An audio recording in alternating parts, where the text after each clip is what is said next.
जय जिनेंद्र पंडित जी, चरण स्पर्श। जय जिनेंद्र बेटा जी। और बताओ बेटा, कॉलेज की पढ़ाई कैसी चल रही है? पंडित जी, पिताजी तो आजकल मुझे कॉलेज ही नहीं जाने देते, तो पढ़ाई अच्छी बुरी का तो प्रश्न ही नहीं उठता। ऐसे क्या बोल कर रहे हो बेटा? जो पिताजी तुम्हें कॉलेज ही नहीं जाने देते, इसमें गलती की क्या बात है पंडित जी? मैंने अपनी चॉइस से अपने जीवन साथी को ही तो चुना है। बेटा, अभी तक तो तुम्हारे जीवन के सारे निर्णय तुम्हारे माता पिता ने ही तो लिए हैं, परंतु आज तुम इतनी बड़ी हो गई कि तुमने अपने जीवन का इतना बड़ा निर्णय लेने से पहले अपने माता पिता से पूछना भी आवश्यक नहीं समझा। ना तुमको उनके मान सम्मान का विचार आया। खैर छोड़ो, चलो मैं तुम्हें बाहर घुमा लाता हूँ, एक नाटक दिखाते हैं। नहीं नहीं दादाजी, मुझे नहीं देखना कोई नाटक पाटक। चलो ना बेटा, तुम्हारा मनोरंजन भी हो जाएगा और कुछ सीखने भी मिलेगा, और साथ ही ज्ञानचंद्र जी जिन दर्शन भी कराएंगे। दादाजी, वैसे मेरी बाहर जाने की तो कोई इच्छा नहीं है, परंतु आप कर रहे हैं तो मैं चलती हूँ।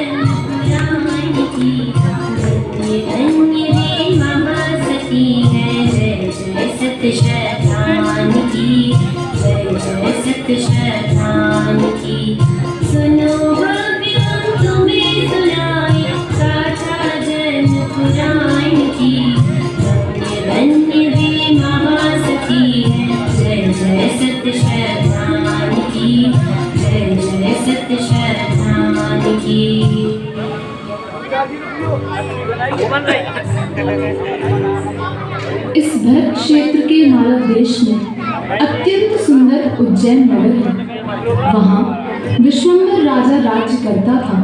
वह राजा विश्वम्भर जैन धर्म का विरोधी, जैन धर्म से द्वेष रखने वाला, बहुत ही क्रूर एवं अत्याचारी था। उसके राज्य में एक गुणपाल नाम का सेठ और धनश्री नाम की सेठानी बंधुश्री नाम की गुणवान पुत्री के साथ रहते थे। सारा परिवार जिनेंद्र भगवान की पूजा भक्ति और प्रतिदिन स्वाध्याय करते हुए जैन धर्म की आराधना प्रभावना में तत्पर रहता था। तो चलिए देखते हैं गाथा बंधुश्री की। जन्म मरण के संयोगों में उसी का जन्म सफल माना गया है, जो जन्म के अभाव में सहयोगी है। और जब ऐसी विभूतियों का जन्म होता है तो हर्ष का अपार नहीं होता, चारों ओर खुशियां ही खुशियां होती हैं। ऐसी एक वीर तेजस्वी व शीलवती कन्या का जन्म हुआ तो सारा नगर जन्मोत्सव की बधाई देता हुआ फूलाना समाता। सेठ गुणपाल और सेठानी धनश्री जब अपनी नवजात संतान बंधु को गोद में लेते, तब उसके चेहरे का तेज देखकर स्वयं ही गौरवान्वित होते रहते। देखिए सेठ जी, आपको पिताजी के पूरे घर को अपनी किलकारी से गुंजायमान करने वाला एक नन्हा सा लामा हमारे घर आया है, परंतु आपका वंश। सेठानी, कैसी बातें करती हो तुम? हमें वंश चलाने वाला नहीं, अभी तो मोक्ष मार्ग में चलने वाली जीव की चाहिए, और हमारी यह बेटी हमारी भावनाओं के अनुसार मोक्ष मार्ग पर चल हमें गौरवान्वित करेगी। आपकी इतनी निर्मल भावनाओं को जानकर मेरा हृदय पुलकित हो उठा है। मैं भी अपनी पुत्री में बचपन से ही जिन धर्म के संस्कारों का रोपण करूंगी।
बंधुश्री बनने लगी। अपनी सखियों के साथ खेलती हुई उनकी बाल चेष्टाएं सबके मन को भाती। कभी आंख में चोली खेलती, कभी बागों में झूलती है। सच ये तो है, यह जीव अनादि से आंख में चोली खेलता हुआ संसार भ्रमण करता आ रहा है। परंतु बंधुश्री तो संसार के रस से अछूती, निज रस में लीन, जैन धर्म की दृढ़ श्रद्धालु थी।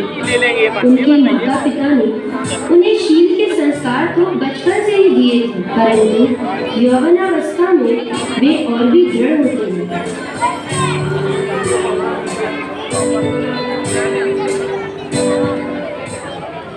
सखी बंधुश्री, यह कीड़ा हंसी मजाक तो चलता ही रहेगा, पर तुमने अपने जीवन साथी के बारे में कुछ विचार किया है या नहीं? यह कैसी बातें कर रही हो सखी? जीवन साथी? अरे जीवन साथी का चयन तो हमारे माता पिता ही करते हैं, और जो इस अधिकार को भी उनसे छीन लेते हैं वे अधम से भी अधम है। परंतु बंधुश्री, हमें भी तो अपना जीवन साथी चुनने का अधिकार है। कोई हम पर अपना निर्णय थोपे, यह तो ठीक नहीं है। तुम्हें क्या हो गया है सखी? माता पिता का निर्णय सुख को लाता है और उसे तुम थोपना कह रही हो। जगत में कोई भी माता पिता अपने बेटियों का हित नहीं चाहते, तभी तो विवाह संबंध के पूर्व नातेदारों व अन्य परिस्थिति देखकर बड़ी ही समझदारी से वर का चयन करते हैं और बेटियों को सुखमय जीवन देने का प्रयत्न करते हैं, और अपनी बेटियों के विवाह के स्वप्न देख देख कर आनंदित होते हैं, और उनसे यह अधिकार छीनना नहीं, मैं इसे सही नहीं मानती। बंधुश्री, तुम्हारी सोच धन्य है। तुम्हारे संस्कार और तुम्हारा लालन पालन करने वाले माता पिता भी धन्य हैं। बंधुश्री स्वाभिमानी, शीलवती, संस्कारी, तेजस्वी, विलक्षण प्रतिभा की धनी तो थी ही, साथ ही रूप सौंदर्य में भी अद्वितीय थी।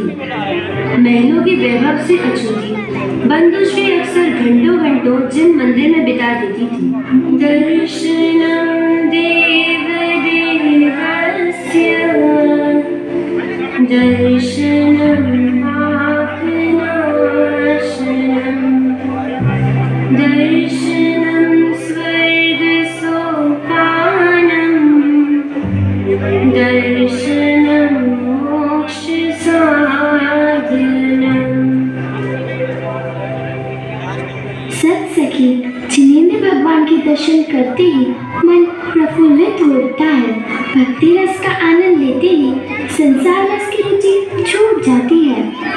तो बंधुश्री, मैं सेठ जी को कह देती हूँ कि वो तुम्हारे लिए वर ना ढूंढे, क्योंकि हमारी बंधु तो वैरागी हो गई है। अब छोड़ो भी सखी, क्या बातें करती हो? चलो चलो, समय हो गया है, घर चलो, चलते हैं। ओह, यह रूप क्या है?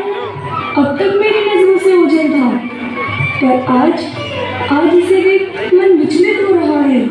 हृदय में प्रेम की तरंगें उठ रही हैं। अरे यह क्या? मैं शिथिल हूँ, अपने को काबू तक नहीं कर पाया हूँ। मंत्रीवर, स्वर्ग की अप्सराओं को भी लज्जित करने वाली यह सुंदरी कौन है और कहाँ रहती है? महाराज, मैं आपको शीघ्र ही इसकी जानकारी देता हूँ। मुझे आपसे यही उम्मीद थी मंत्रीवर।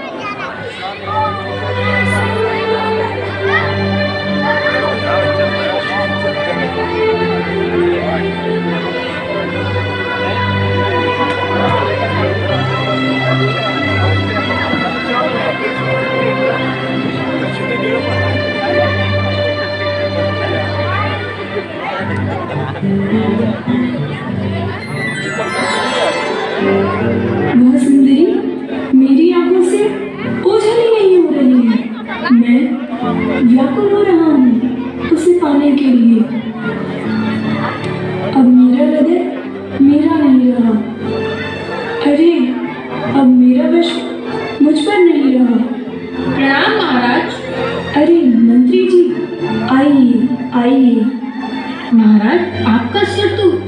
शिथिलता का उद्घोष कर व्याकुलता दर्शा रहा है। हाँ मंत्री, मैं व्याकुल हो उठा हूँ, व्याकुल हो उठा हूँ मैं।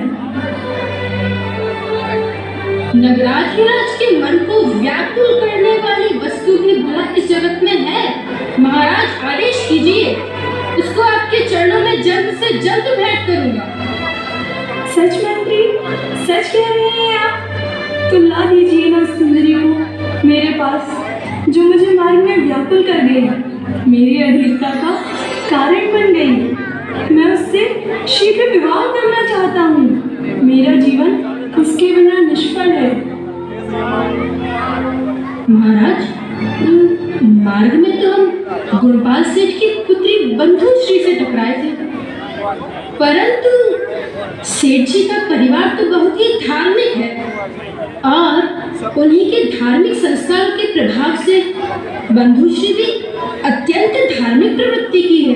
परंतु राजन, वे तो जैन धर्म के अनुयायी हैं और आप तो जैन धर्म के विरोधी हैं। यह मिलन मुझे संभव नहीं लगता। बंधुश्री यह प्रस्ताव कभी स्वीकार नहीं करेगी। ये आप कैसी बातें कर रही हैं मंत्रीवर? अरे, राज वैभव का लोभ उसे सब कुछ भुला देगा, पूरे राज्य पर एवं हमारे हृदय पर भी राज करेगी बंधुश्री। मेरा एक पल भी उसके बिना रहना असंभव है।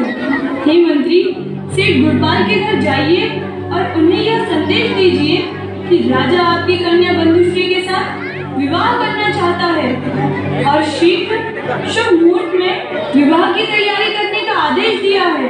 अतः आदेश का पालन किया जाए।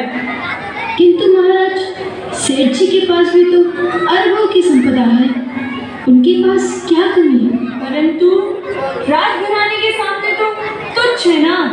आप अभी जाइए और सेठ जी के सामने यह प्रस्ताव रखिए। जो आज्ञा महाराज, आप तनिक भी चिंता न करें। राजन, मैं इस कार्य में निपुण हूँ। आपकी आज्ञा मेरे लिए सर्वोपरि है। बंधुश्री शीघ्र ही आपके साथ विवाह के बंधन में बंधेगी।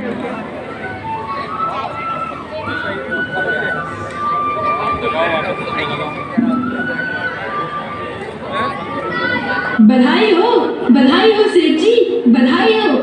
अरे अरे मंत्रीवर, आप यहाँ? पधारिए पधारिए मंत्री जी, विराजिए। अचानक आपका आगमन कैसे हुआ? सेठ जी, आपने ध्यान नहीं दिया। मैं आपको बधाई दे रहा हूँ और आपके चेहरे पर तो खुशी की झलक तक नहीं है। क्षमा कीजिएगा मंत्री जी, मैंने ध्यान नहीं दिया। वैसे किस बात की बधाई दे रहे हैं आप? आपके घर गूंजने वाली शहनाइयों की बधाई दे रहा हूँ मैं। आपकी पुत्री सौभाग्यशाली है जो उसके दरवाजे पर ऐसा महान सौभाग्य स्वयं चलकर आया है। पहेलियाँ मत बुझाइए मंत्री जी, साफ साफ बताइए। महाराज विश्वंभर ने आपकी कन्या बंधुश्री के लिए विवाह का प्रस्ताव भेजा है। परंतु राजा तो जैन धर्म का विरोधी है और मेरी कन्या तो जैन धर्म की दृढ़ श्रद्धालु है। वो उस विधर्मी राजा के साथ जीवन निर्वाह कैसे करेगी? लक्ष्मी यदि दरवाजा खटखटाए तो मुंह नहीं करना चाहिए। सेठ जी, आप तो तैयारियां शुरू कीजिए। धर्म तो जीव का सच्चा साथी है। नहीं, यह व्यवहार नहीं हो सकता, कभी नहीं। आप इसे सहर्ष स्वीकार कीजिए सेठ जी, वरना फिर आपको राजघरानों की ताकत का भी रस रखना पड़ेगा। जो बात पर तलवार निकाल कर बात करते हैं वे वीर नहीं, कायर होते हैं मंत्री पर। और ऐसे कायरों और विधर्मियों से मैं अपनी कन्या का विवाह हरगिज नहीं कर सकता। एक बार विचार अवश्य कीजिएगा सेठ जी, कहीं ऐसा ना हो कि पुत्री के लोभ में आपको कारावास का सुख भोगना पड़े।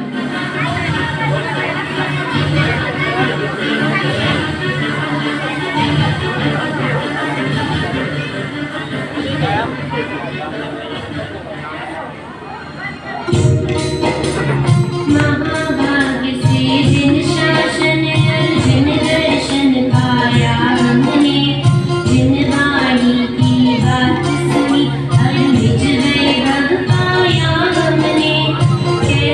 ब्याह करूं पुत्री का, अरे विधर्मी राजा से कैसे उसके भव बिगाड़ दूं, मृत्यु तो अच्छी उससे। हाय हाय यह महा विपत्ति जीवन पर कैसे आई, राजपाट का कर दी बेटी, आजीवन वो दुखदाई। अपनी पुत्री से भी पूछो,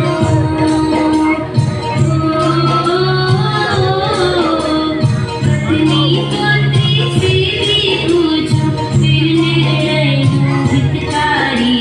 धन्य धन्य वे महासती है, जय जय सत शरण की, जय जय सत शरण की। धनश्री, ओ धनश्री, जरा सुनती हो? हाँ जी आई। क्या बात है स्वामी, आज बड़े प्रसन्न दिखाई दे रहे हो। बात ही ऐसी है, आज मेरी पुत्री के महापुण्य का उदय आया है। अच्छा, ऐसी क्या बात है, हमें दिगंबर जैन धर्म मिला है, इससे भी अधिक पुण्य का उदय कौन सा है। तुम सुनोगी तो बड़ी प्रसन्नता से नाच उठोगी। स्वामी इंतजार मत कराइए, बताइए ना। राजा विश्वम्भर का संदेश आया है, वे हमारी बेटी के साथ विवाह करना चाहते हैं। हमारी बेटी देश की पटरानी बनेगी। यह हमारे लिए कितने गौरव की बात है। राज दरबार में हमारा मान सम्मान होगा, अतः हमें शीघ्र ही बंधुश्री के विवाह की तैयारियां करनी चाहिए।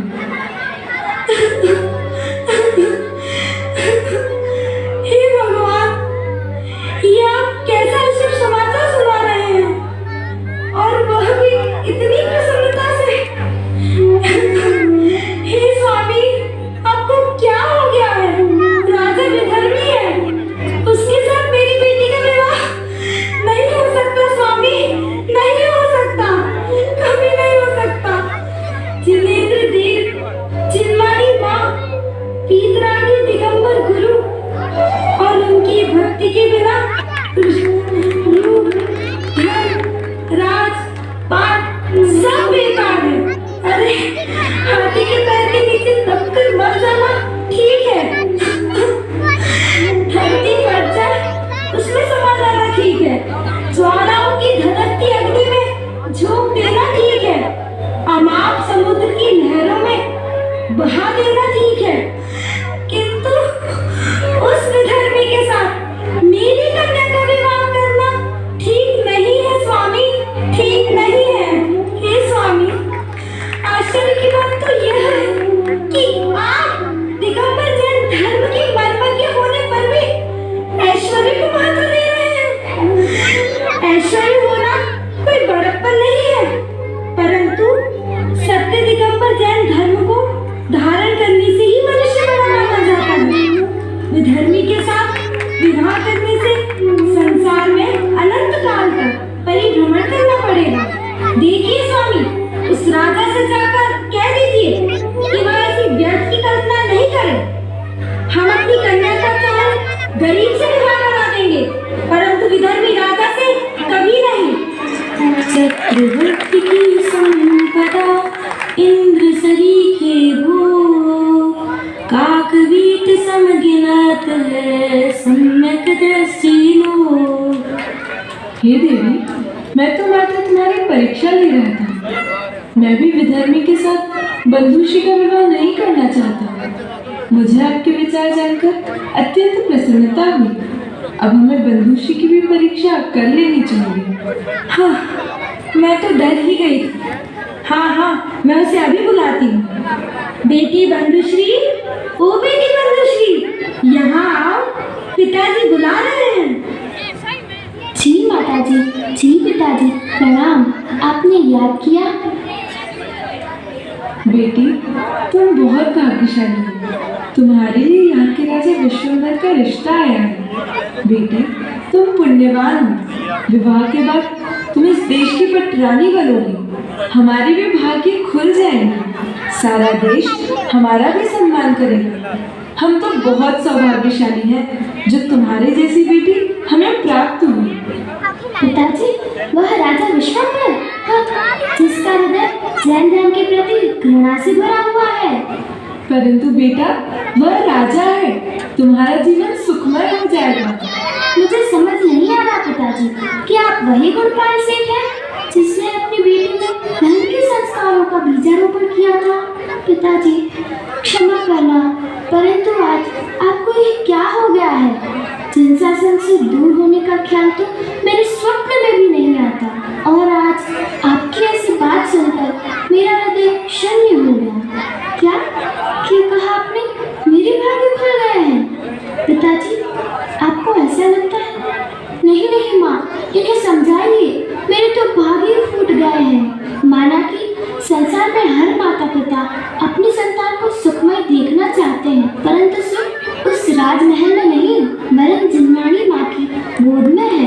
और उस विधर्मी राजा से मेरा विवाह करके मेरे से जिनवाणी माँ का आंचल भी छीन लेना चाहते हो। इस दिगंबर जैन धर्म के सामने स्वर्ग का साम्राज्य भी धूल समान है।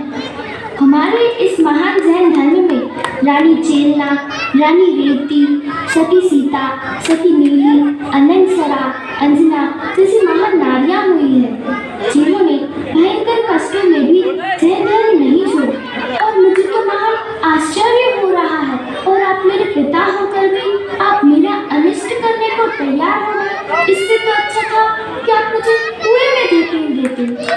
श्रद्धा तुम जैन धर्म की रखना और राजा की अपार संपत्ति भी भोग लेना। धर्म को कोड़ियों के माल में बेचना यह बुद्धिमानी नहीं है। पिताजी, मैं इन पत्थर के ढेरों के सामने अपने चलते में हीरे को गवा दूं? नहीं नहीं पिताजी, मैं अपने प्राण दे दूंगी, परंतु जैन धर्म का साथ कभी नहीं छोड़ूंगी, क्योंकि दिगंबर जैन धर्म को धारण करने से मोक्ष लक्ष्मी प्राप्त होती है, और इस मोक्ष लक्ष्मी के समक्ष उस राजयज्ञ का कोई मोल नहीं है। नहीं चाहता जैन धर्म के बिना चक्रवर्ती होना, नहीं अखरता जैन धर्म से सहित दरिद्री भी होना। हे पुत्री, तू धन्य है, आज मेरा जीवन सफल हुआ। तुम जैसी पुत्री पाकर मैं बहुत गौरव का अनुभव कर रहा हूँ। बेटी, यह तो मात्र तुम्हारी परीक्षा थी, जिसमें तुम पूर्ण रूपेण सफल हुई हो। हमें तुम पर गर्व है। बेटी, जब तक मैं जीवित हूँ, तब तक तेरा विवाह विधर्मी के साथ कभी नहीं होने दूंगा। लेकिन यदि हम ये रिश्ते को ठुकराएंगे तो राजा बलपूर्वक बंधुश्री के साथ विवाह कर लेगा और राजाज्ञा उल्लंघन का दंड भी भोगना पड़ेगा। कुछ सोचिए स्वामी, कुछ सोचिए। या तो हम यह नगर छोड़कर चले, या आप ही कुछ उपाय बताइए। हाँ सेठानी, नगर छोड़ना ही श्रेष्ठ होगा, और वो भी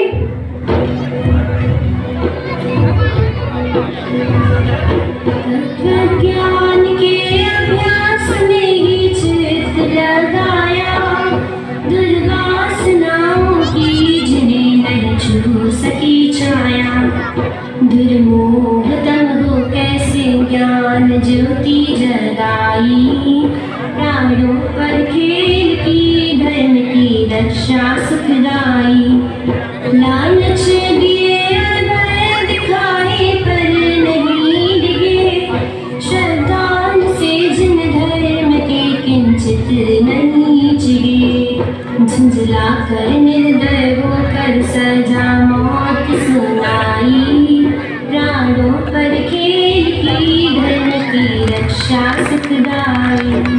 बंधु श्री के जीवन को हम आदर्श बनाए, युक्ति सद्ज्ञान आचरण से धर्म दे पाए। मंगलमय ब्रह्मचर्य होवे हमको सहाई, प्राणों पर खेल की धर्म की रक्षा सुखदाई। प्राणों पर खेल की धर्म की रक्षा सुखदाई।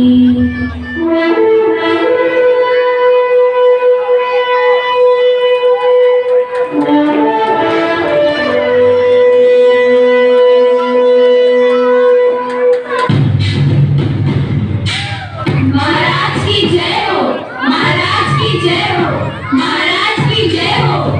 कहिए प्रजाजन, क्या समस्या लेकर उपस्थित हुए हो? महाराज, हमारा राज्य तो खुशहाल था, फलता फूलता था, तो फिर क्या? आगे बोलिए। महाराज, आपके राज्य में अनहोनी हुई है महाराज, अनहोनी। आपके राज्य में सुखपूर्वक निवास करने वाला परिवार पलायन कर गया। महाराज, यह तो अनर्थ हुआ महाराज, यह तो अनर्थ हुआ। साफ साफ बताइए, क्या घटना घटी है? हमें आप पर पूर्ण विश्वास है, परंतु कुछ लोगों का कहना है कि आपके भय के कारण सेठ धनपाल ने अपनी अरबों की संपत्ति त्याग दी और परिवार सहित यह राज्य छोड़कर चल दिए। महाराज, वह परिवार तो एक सज्जन परिवार था। वह परिवार निश्चलता और संस्कारों का परिचायक था। जैन धर्म पर उन्हें अटूट श्रद्धा था। उनका परिवार सारी संपत्ति को धूल में मिला धर्म को साथ लेकर चल दिया। उनके साथ यह अन्याय, यह सही नहीं हुआ महाराज। आपके राज्य में तो प्रजा सुखी होनी चाहिए। वह परिवार अब दर दर भटकेगा, उनका क्या ठिकाना होगा? महाराज, दया कीजिए, कृपा कर उन्हें रोक लीजिए। अब हमारी बेटियों की सुरक्षा कौन करेगा? उस निश्चल परिवार का क्या दोष था? महाराज, न्याय कीजिए, न्याय कीजिए महाराज, न्याय कीजिए। अरे, मैंने यह कितना बड़ा अपराध कर दिया। एक निश्चल परिवार छिन्न भिन्न कर दिया। इस कन्या का क्या दोष था? मुझसे बहुत बड़ी गलती हो गई। वाह, जैन धर्म इतना पवित्र है, जिसकी महिमा के कारण सेठ जी के परिवार ने अपनी अरबों की संपत्ति को दांव पर लगा दिया। मैं अपनी भूल के कारण जैन धर्म का विरोध करता रहा। अहो, वास्तव में दिगंबर जैन धर्म ही जीवों का कल्याण करने वाला है। इसलिए आज से मैं भी जैन धर्म अंगीकार करता हूँ।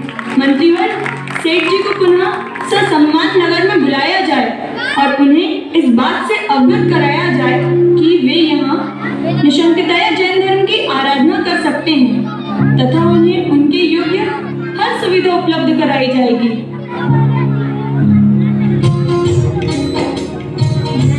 धन्य है बंधु श्री, धन्य है माता पिता, राजपाट वैभव ठुकराया, जिन शासन ही श्रेष्ठ लगा, जिन शासन की रक्षा हेतु जड़ वैभव सब त्याग दिया, राजा को भी महिमा आई, जिन शासन फिर ग्रहण किया, सुनो भव्य जन धर्म सम्मान करो, दुर्लभ उत्तम कुल पाया है, आत्मधर्म स्वीकार करो, दुख भव का अंत करे सब प्राणी।